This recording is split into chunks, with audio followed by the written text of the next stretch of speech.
मानसा च 3 भैणां ने कायम की मिसाल। यूजीसी नेट की परीक्षा की पास। गुरु घर च ग्रंथी वजों सेवा निभा रहे हैं पिता। 19 साल की दिव्या देशमुख बनी वर्ल्ड चैंपियन। चैस विश्व कप जितने वाली पहली भारतीय महिला। फाइनल च भारत की ही महान खिडारन कोनेरू हंपी नूं हराया।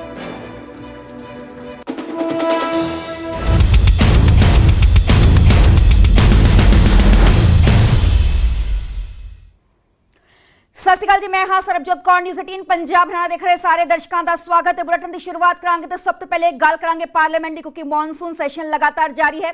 बीते कल ऑपरेशन सिंदूर ते चर्चा की गई। देश के रक्षा मंत्री राजनाथ सिंह ऑपरेशन सिंदूर ते बोले थे। अज भी ऑपरेशन सिंदूर ते दूजे दिन लोकसभा च चर्चा ऑपरेशन सिंदूर ते जारी रहेगी।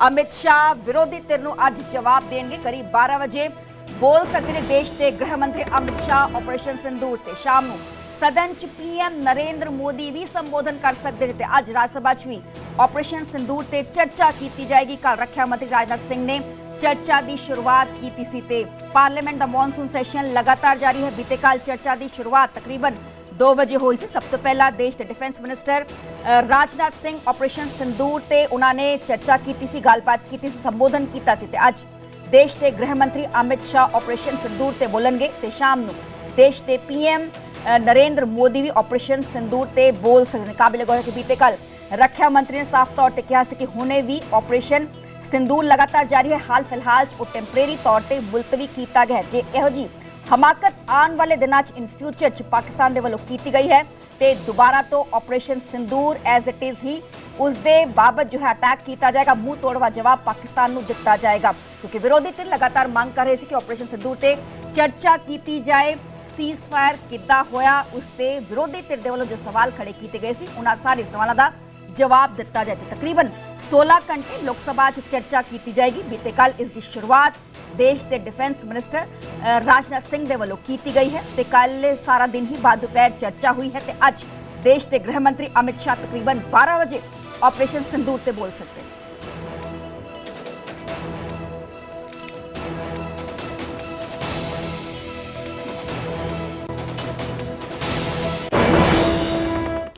पाकिस्तान के नाल क्रिकेट ते भड़के ने असदुद्दीन ओवैसी। संसद च असदुद्दीन ओवैसी ने कहा है कि पाकिस्तान के नाल ना व्यापार ना पानी, फिर क्रिकेट क्यों?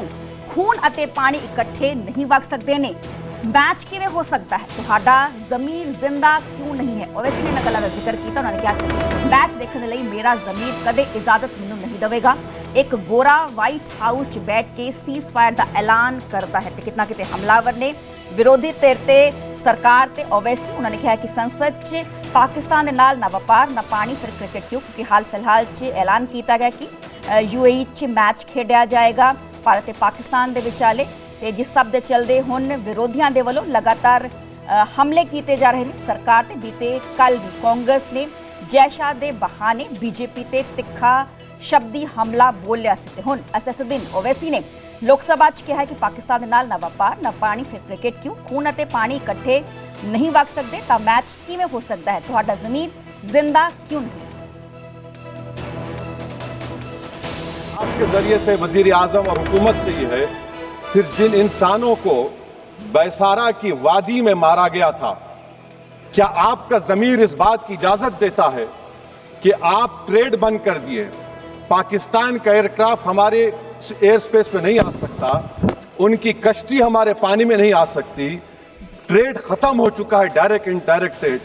आपका जमीर जिंदा क्यों नहीं है?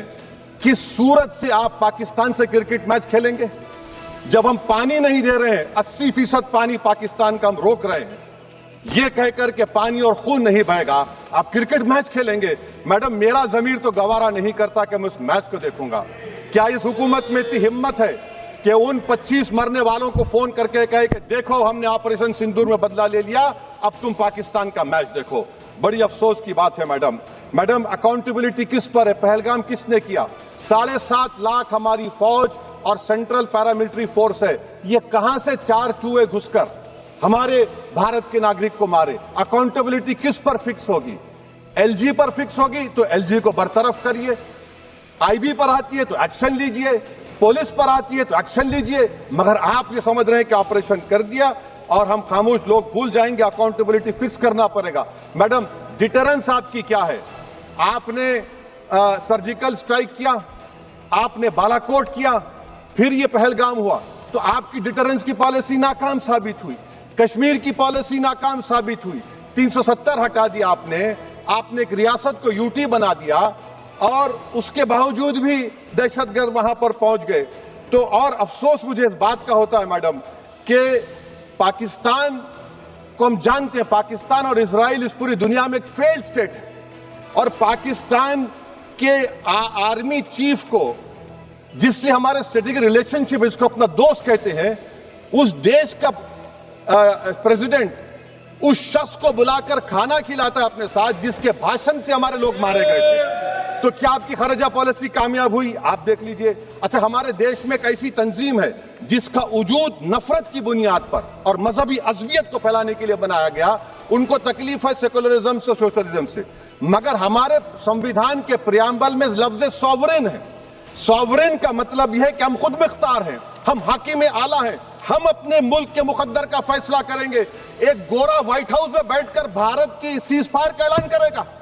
यह आपका नेशनलिज्म है। अफसोस होता है मुझे सर।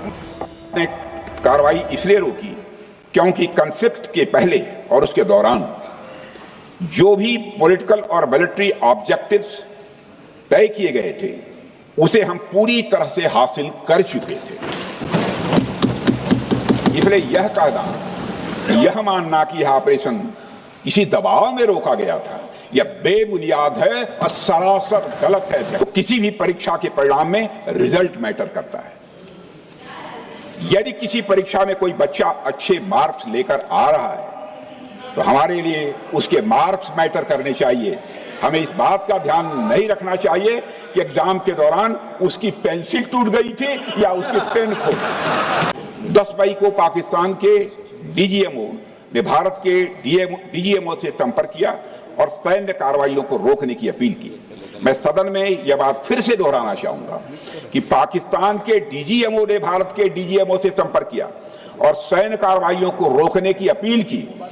12 मई को दोनों देशों के डीजीएमओ के बीच औपचारिक संवाद हुआ और दोनों पक्षों ने सैन्य कार्रवाइयों पर विराम लगाने का निर्णय लिया। यह ऑपरेशन केवल पाज किया गया है, स्थगित किया गया है। यह ऑपरेशन समाप्त नहीं हुआ है अध्यक्ष महोदय। अगर पाकिस्तान की ओर से भविष्य में कोई भी मिस एडवेंचर हुआ, तो यह ऑपरेशन, अध्यक्ष महोदय, मैं सदन को आश्वस्त करना चाहता हूं, दोबारा प्रारंभ हो। देश ये भी जानना चाहता है, वे 26 लोग जो जिनके परिवारों में आज कोई गुजर गया, वे ये भी जानना चाहता है कि 100 दिन गुजर गए और वे 5 दहशतगर्दियों को यह सरकार पकड़ नहीं पाई।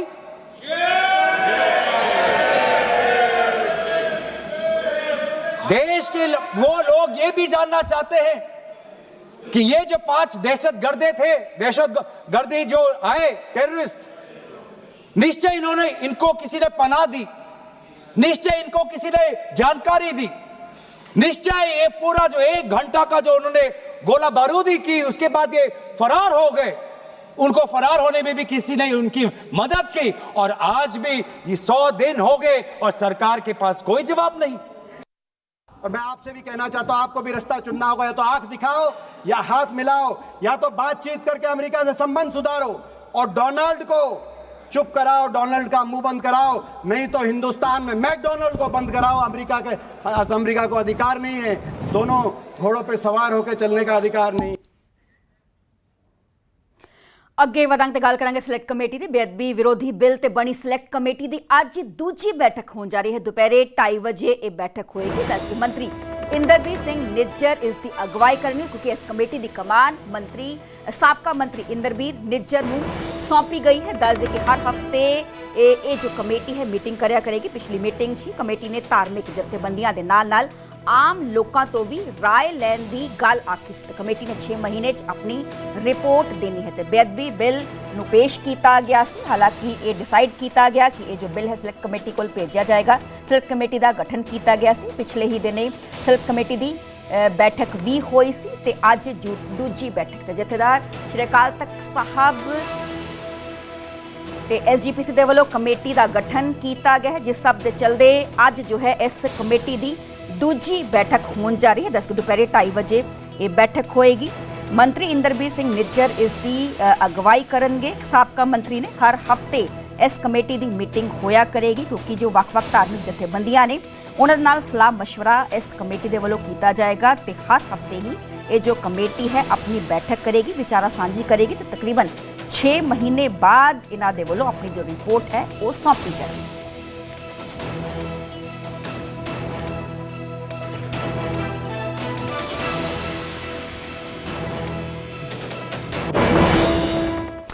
बिक्रम सिंह मजीठिया की पिटीशन ते हाई कोर्ट सुनवाई अज होएगी। दस के मजीठिया ने अपनी गिरफ्तारी नूं चुनौती दी हुई है। आमदन तो वध जायदाद के मामले च गिरफ्तार ने बिक्रम सिंह मजीठिया। 25 जून उन्होंने गिरफ्तारी हुई सी। न्यायिक हिरासत च नाभा जेल च बंद ने बिक्रम मजीठिया ते अज मुड़ तो इस पूरे मामले की सुनवाई हाई कोर्ट होएगी। दरअसल बिक्रम सिंह मजीठिया ने अपनी गिरफ्तारी नूं चुनौती दी हुई है। आमदन तो वध जायदाद के मामले च गिरफ्तार ने बिक्रम सिंह मजीठिया। 25 जून उन्होंने गिरफ्तारी हुई सी तो उस तो बाद मोहाली लैके आंदा गया सी। कई बार विजिलेंस रिमांड ले चुकी है तो उस तो बाद न्यायिक हिरासत च भेज दिते गए सी। न्यू नाभा जेल च बंद ने आमदन तो वध जायदाद के मामले च बिक्रम सिंह मजीठिया ते अज मुड़ तो जो मजीठिया दे वल्लों पिटीशन पाई गई है हाई कोर्ट उसनूं लैके हाई कोर्ट च अज सुनवाई होनी।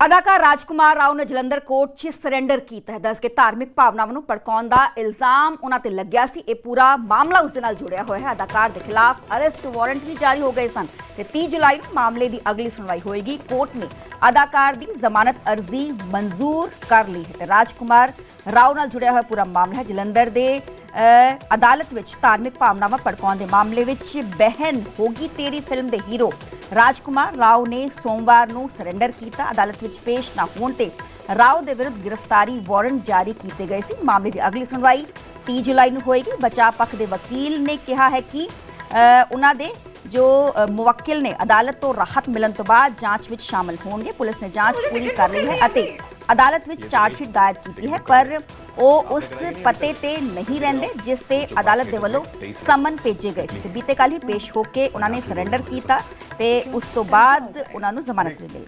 कल अपनी फिल्म आ रही है ना? क्या कह रहे हो? अरे थिएटर्स में भूल चुक माँ। सच में? पंजाब च यूरिया की विक्री वधन ते केंद्र सरकार ने एक्शन लिया। यूरिया रिटेलर्स की विक्री की जांच करने के निर्देश दिते ते 5 अगस्त तक सरकार तो रिपोर्ट मंगी।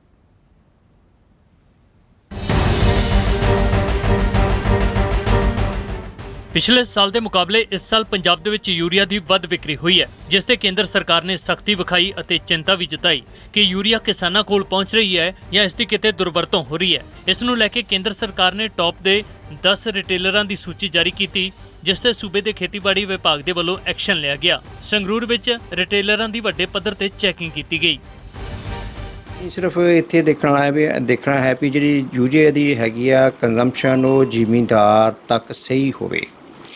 कई बारी की करते हैं कि आप देखना है भी जी इहदी पिलफरेज मतलब भी जे कोई होर इंडस्ट्री लई ते जां किते होर इहदी वरतों ते नहीं हो रही, उहनूं वरतों नूं रोकण दे लई आपां इहनूं पिछले साल दी सेल ते इस साल दी सेल नूं कंपेयर करना। उधर न्यूज़ 18 की टीम ग्राउंड जीरो ते पहुंची और केंद्र के हुक्मां ते हो रही इस कार्रवाई का पूरा मकसद समझिया। ਪੰਜਾਬ ਦੇ ਵਿੱਚ ਲੋੜ ਤੋਂ ਵੱਧ ਯੂਰੀਏ ਦੀ ਵਿਕਰੀ ਹੋਈ ਆ। ਭਾਰਤ ਸਰਕਾਰ ਦੇ ਵੱਲੋਂ ਨੋਟਿਸ ਲਿਆ ਗਿਆ ਤੇ ਹੁਣ ਖੇਤੀਬਾੜੀ ਵਿਭਾਗ ਦੇ ਕਰਮਚਾਰੀ ਅਲੱਗ-ਅਲੱਗ ਟੀਮਾਂ ਬਣਾ ਕੇ ਪ੍ਰਾਈਵੇਟ ਦੁਕਾਨਾਂ ਦੇ ਉੱਪਰ ਜਾਂਚ ਕਰ ਰਹੇ ਨੇ, ਕਿਉਂਕਿ ਜਦੋਂ ਵੀ ਕਿਸੇ ਕਿਸਾਨ ਨੂੰ ਯੂਰੀਆ ਵੇਚਿਆ ਜਾਂਦਾ ਤਾਂ ਬਾਇਓਮੈਟ੍ਰਿਕ ਉਹਦੇ ਲਏ ਜਾਂਦੇ ਨੇ, ਪੂਰਾ ਆਧਾਰ ਕਾਰਡ ਲੈ ਕੇ ਉਹਦਾ ਪੂਰਾ ਪ੍ਰੋਸੈਸ ਹੁੰਦਾ, ਕਿਉਂਕਿ ਜਿਹੜੀ ਸਰਕਾਰ ਸਬਸਿਡੀ ਦੇ ਰਹੀ ਹੈ ਉਹ ਸਬਸਿਡੀ ਸਿੱਧਾ ਕਿਸਾਨ ਨੂੰ ਜਾਵੇ, ਇਹ ਜਿਹੜਾ ਰਿਕਾਰਡ ਆ ਰੱਖਿਆ ਜਾਂਦਾ। ਕੇਂਦਰ ਦੇ ਹੁਕਮਾਂ ਤੋਂ ਬਾਅਦ ਪੰਜਾਬ ਦੇ ਖੇਤੀਬਾੜੀ ਅਧਿਕਾਰੀ यूरिया रिटेलरां दे वल्लों कीती जा रही विक्री की जांच कर रहे हैं। इस दी रिपोर्ट तैयार करके पंजाब सरकार नूं देणगे ते पंजाब सरकार ये रिकॉर्ड केंद्र नूं सौंपेगी। संगरूर तो चरणजीव कौशल, न्यूज़ 18।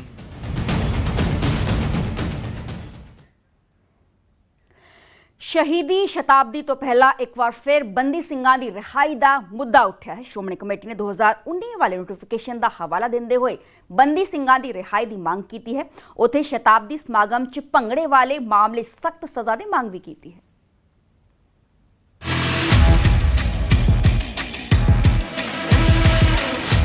सोमवार ਨੂੰ ਸ਼੍ਰੋਮਣੀ ਕਮੇਟੀ ਦੇ ਪ੍ਰਧਾਨ ਦੀ ਅਗਵਾਈ ਦੇ ਵਿੱਚ ਐਸਜੀਪੀਸੀ ਦੀ ਅੰਤਰਿਮ ਕਮੇਟੀ ਦੀ ਮੀਟਿੰਗ ਹੋਈ ਤੇ ਇਸ ਦੌਰਾਨ ਕਈ ਅਹਿਮ ਫੈਸਲੇ ਲਏ ਗਏ ਨੇ। ਮੀਟਿੰਗ 'ਚ ਬੰਦੀ ਸਿੰਘਾਂ ਦੀ ਰਿਹਾਈ ਤੇ ਵੀ ਚਰਚਾ ਹੋਈ, ਜਿਸ ਨੂੰ ਲੈ ਕੇ ਸ਼੍ਰੋਮਣੀ ਕਮੇਟੀ ਨੇ ਕੇਂਦਰ ਸਰਕਾਰ ਨੂੰ ਅਪੀਲ ਕੀਤੀ ਹੈ ਕਿ ਕੇਂਦਰ ਸਰਕਾਰ 550ਵੇਂ ਪ੍ਰਕਾਸ਼ ਪੁਰਬ ਮੌਕੇ ਕੀਤਾ ਵਾਅਦਾ ਪੂਰਾ ਕਰੇ। 2019 ਵਾਲਾ ਨੋਟੀਫਿਕੇਸ਼ਨ ਲਾਗੂ ਕੀਤਾ ਜਾਵੇ। ਇਹੀ ਗੁਰੂ ਤੇਗ ਬਹਾਦਰ ਜੀ ਨੂੰ ਸੱਚੀ ਸ਼ਰਧਾਂਜਲੀ ਹੋਵੇਗੀ।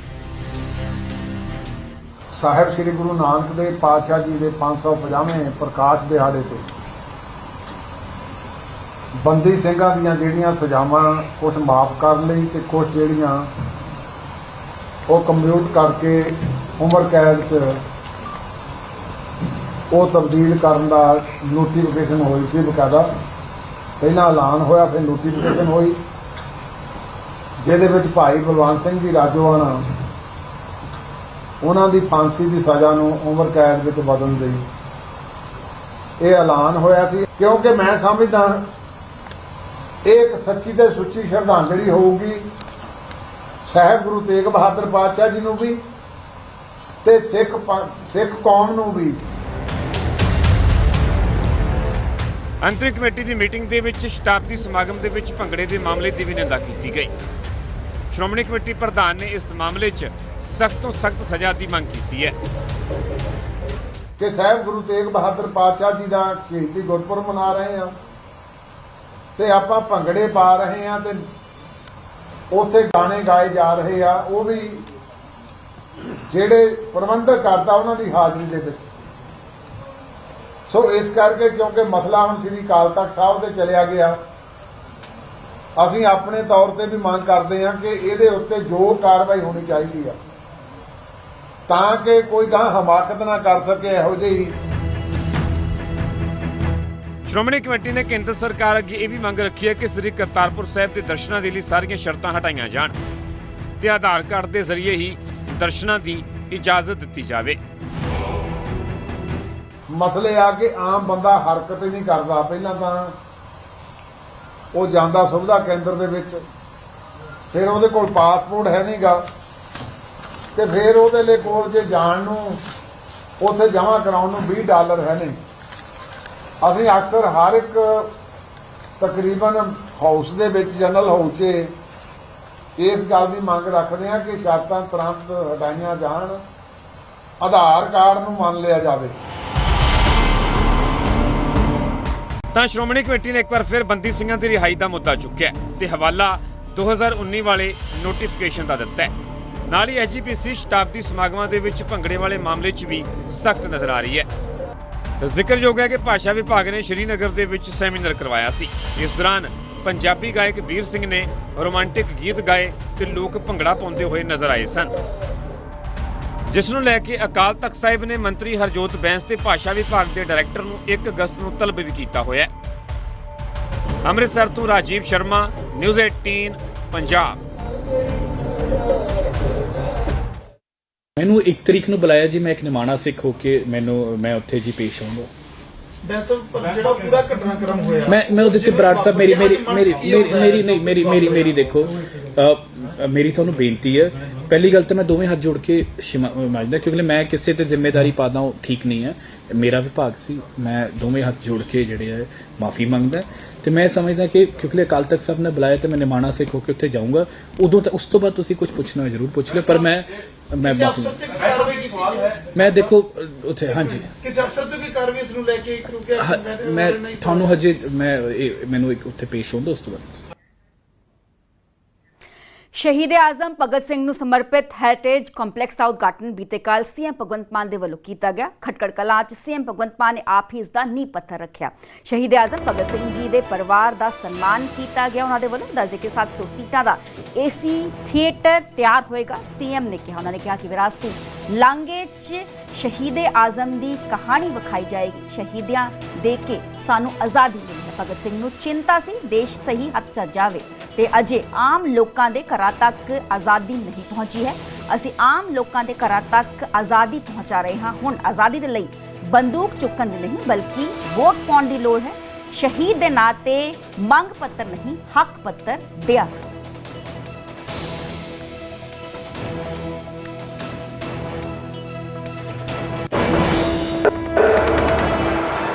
ਇਹ ਜਿਹੜਾ ਵਿਰਾਸਤੀ ਕੰਪਲੈਕਸ ਹੈ 51 ਕਰੋੜ 70 ਲੱਖ ਰੁਪਏ ਦੀ ਲਾਗਤ ਨਾਲ ਬਣੂਗਾ। ਟੋਟਲ 9 ਮਹੀਨਿਆਂ ਦੇ ਵਿੱਚ ਇਹ ਪ੍ਰੋਜੈਕਟ ਪੂਰਾ ਹੋ ਜਾਊਗਾ ਔਰ ਇਹਦੇ ਚ ਜਿਸ ਤਰ੍ਹਾਂ ਦਿਖਾਇਆ ਵੀਡੀਓ ਚ ਥੀਮੈਟਿਕ ਗੇਟ ਹੈ, 700 ਕੁਰਸੀਆਂ ਦਾ ਬਹੁਤ ਸ਼ਾਨਦਾਰ ਐਡੀਟੋਰੀਅਮ, ਭਗਤ ਸਿੰਘ ਹੋਰਾਂ ਦੀ ਜਨਮ ਦਿਨ ਵੇਲੇ ਉਹਨਾਂ ਦੇ ਸ਼ਹੀਦੀ ਦਿਵਸ ਤੇ ਜਾਂ ਕਿਸੇ ਹੋਰ ਖਾਸ ਦਿਨ ਤੇ ਇੱਥੇ ਕੋਈ ਦੇਸ਼ ਭਗਤੀ ਨਾਲ ਕੋਈ ਸੰਬੰਧਿਤ ਨਾਟਕ, ਕੋਈ ਸੈਮੀਨਾਰ ਕਰਾਉਣੇ ਹੋ ਤਾਂ ਇੱਥੇ 700 ਸੀਟਾਂ ਦਾ ਫੁੱਲੀ ਏਸੀ ਜਿਹੜਾ ਇੱਕ ਥੀਏਟਰ ਬਣਾਵਾਂਗੇ। ਉਹਦੇ ਵਿੱਚ ਵਿਰਾਸਤੀ ਲਾਂਘਾ ਹੋਊਗਾ, ਉਹਦੇ ਵਿੱਚ ਸਾਰਾ ਭਗਤ ਸਿੰਘ ਹੋਰਾਂ ਦੀ ਜੀਵਨ ਦੀ ਕਹਾਣੀ, ਕਦੋਂ ਬੰਦੂਕਾਂ ਬੀਜਣ ਦੀ ਗੱਲ ਕੀਤੀ, ਕਿਵੇਂ ਕੇਸ ਚੱਲਿਆ, ਕਿਵੇਂ ਟ੍ਰਾਇਲ ਹੋਇਆ, ਕਿਵੇਂ ਭੁੱਖ ਹੜਤਾਲ ਜੇਲ੍ਹ 'ਚ ਹੋਈ, ਸਾਰਾ ਕੁਛ ਹਜੇ ਸਾਨੂੰ ਪੜ੍ਹਾਇਆ ਨਹੀਂ ਗਿਆ। ਇਸ ਕਰਕੇ ਮੇਰੇ ਦਿਲ 'ਚ ਸੀਗਾ ਕਿ ਇਹ ਦੱਸਿਆ ਜਾਵੇ ਲੋਕਾਂ ਨੂੰ। ਅਸੀਂ ਆਪਣੇ ਹੀਰਿਆਂ ਵਰਗੇ ਗੱਭਰੂ ਪੁੱਤਾਂ ਨੂੰ ਫਾਂਸੀ ਚੜਾ ਕੇ ਫੇਰ ਆਜ਼ਾਦੀ ਲਈ ਹੈ। ਇਹ ਸਾਨੂੰ ਆਜ਼ਾਦੀ ਦੇ ਸਰਟੀਫਿਕੇਟ ਦੇਣ ਲੱਗੇ, ਇਹ ਸਾਨੂੰ ਦੇਸ਼ ਭਗਤੀ ਦੇ ਸਰਟੀਫਿਕੇਟ ਦੇਣ ਲੱਗੇ। ਇਹਨਾਂ ਦਾ ਮਰਿਆ ਕੋਈ? ਭਗਤ ਸਿੰਘ ਨੂੰ ਹਮੇਸ਼ਾ ਇਹੀ ਰਹਿੰਦਾ ਸੀ, ਉਹਨਾਂ ਨੂੰ ਕਦੇ ਵੀ ਚਿੰਤਾ ਨਹੀਂ ਸੀ ਕਿ ਦੇਸ਼ ਆਜ਼ਾਦ ਨਹੀਂ ਹੋਣਾ। ਕਹਿੰਦੇ ਆਜ਼ਾਦੀ ਤਾਂ ਹੋਣੀ ਹੋਣੀ ਹੈ। ਚਿੰਤਾ ਬਸ ਇਸ ਗੱਲ ਦੀ ਸੀ ਆਜ਼ਾਦੀ ਤੋਂ ਬਾਅਦ ਦੇਸ਼ ਕਿਹੜੇ ਹੱਥਾਂ 'ਚ ਜਾਊਗਾ। ਸਹੀ ਡਰ ਸੀ, ਬਹੁਤ ਚਿੰਤਾ ਬਹੁਤ ਸਹੀ ਸੀ, ਕਿਹੜੇ ਹੱਥਾਂ 'ਚ ਚਲਾ ਗਿਆ ਜੀ।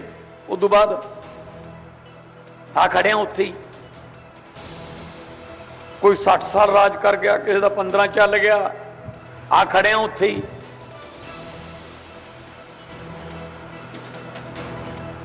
ਅਮਰੀਕਾ ਵਾਲੇ ਮੰਗਲ ਗ੍ਰਹਿ ਤੇ ਪਲਾਟ ਕੱਟਣ ਨੂੰ ਫਿਰਦੇ ਆ, ਅਸੀਂ ਸੀਵਰੇਜ ਦੇ ਢੱਕਣ ਨਹੀਂ ਪੂਰੇ ਕਰ ਰਹੇ ਅਜੇ, ਸਾਡੇ ਟੋਬੇ ਛੱਪੜ ਨਹੀਂ ਠੀਕ ਹੋ ਰਹੇ। ਅੱਗੇ ਵਧਣ ਤੇ ਗੱਲ ਕਰਾਂਗੇ ਲੈਂਡ ਪੂਲਿੰਗ ਸਕੀਮ ਦੀ। ਲੈਂਡ ਪੂਲਿੰਗ ਸਕੀਮ ਦੇ ਖਿਲਾਫ ਅਕਾਲੀ ਦਲ ਦੇ ਵੱਲੋਂ ਪ੍ਰਦਰਸ਼ਨ ਕੀਤਾ ਗਿਆ। ਮੋਹਾਲੀ 'ਚ ਵੱਡੀ ਗਿਣਤੀ 'ਚ ਇਕੱਠੇ ਹੋਏ ਅਕਾਲੀ ਵਰਕਰਸ ਤੇ ਗਮਾੜਾ ਦਫ਼ਤਰ ਦੇ ਬਾਹਰ ਸੁਖਬੀਰ ਸਿੰਘ ਬਾਦਲ ਦੀ ਅਗਵਾਈ ਹੇਠ ਹੀ ਇਹ ਵੱਡਾ ਇਕੱਠ ਹੋਇਆ। 1 ਇੰਚ ਵੀ ਜ਼ਮੀਨ ਕਿਸਾਨਾਂ ਦੀ ਜਾਣ ਨਹੀਂ ਦੇਵਾਂਗੇ, ਇਸ ਗੱਲ ਦਾ ਜ਼ਿਕਰ ਸੁਖਬੀਰ ਸਿੰਘ ਬਾਦਲ ਨੇ ਕੀਤਾ। ਉਹਨਾਂ ਨੇ ਕਿਹਾ ਕਿ ਕਿਸਾਨਾਂ ਨੂੰ ਆਪਣੀ ਜ਼ਮੀਨ ਨੂੰ ਵਰਤਣ ਦੀ ਆਜ਼ਾਦੀ ਹੋਣੀ ਚਾਹੀਦੀ ਹੈ। ਮਾਰੂ ਨੀਤੀ ਲਈ ਕਿਸਾਨਾਂ ਨੂੰ ਮਜਬੂਰ ਨਹੀਂ ਕੀਤਾ ਜਾ ਸਕਦਾ। ਜ਼ਮੀਨ ਅਤੇ ਅਧਿਕਾਰਾਂ ਦੀ ਰੱਖਿਆ ਲਈ ਜੋ ਹੋਵੇਗਾ ਅਸੀਂ ਕਰਾਂਗੇ।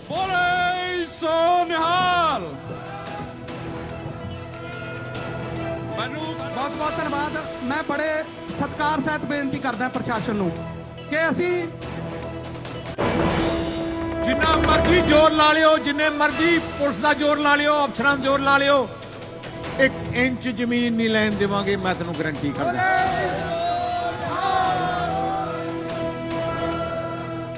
ਆਏ ਇੱਥੇ ਲੁੱਟਣ ਵਾਸਤੇ, ਇਹਨਾਂ ਨੂੰ ਪਤਾ ਲੱਗ ਗਿਆ ਕਿ ਸਾਡਾ ਹੁਣ 1.5 ਸਾਲ ਰਹਿ ਗਿਆ। ਇਹਨਾਂ ਨੇ ਸਕੀਮ ਬਣਾਈ ਹੈ ਕਿਵੇਂ ਨਾ ਕਿਵੇਂ ਦਿੱਲੀ ਦੇ ਬਿਲਡਰਾਂ ਨਾਲ ਮਿਲ ਕੇ ਕਿ ਅਸੀਂ ਅਗਲੇ 1.5 ਸਾਲ 'ਚ 25-30 ਹਜ਼ਾਰ ਕਰੋੜ ਰੁਪਏ ਇੱਥੋਂ ਇਕੱਠਾ ਕਰਕੇ ਬਾਹਰ ਚਲੇ ਜਾਣਾ ਹੈ।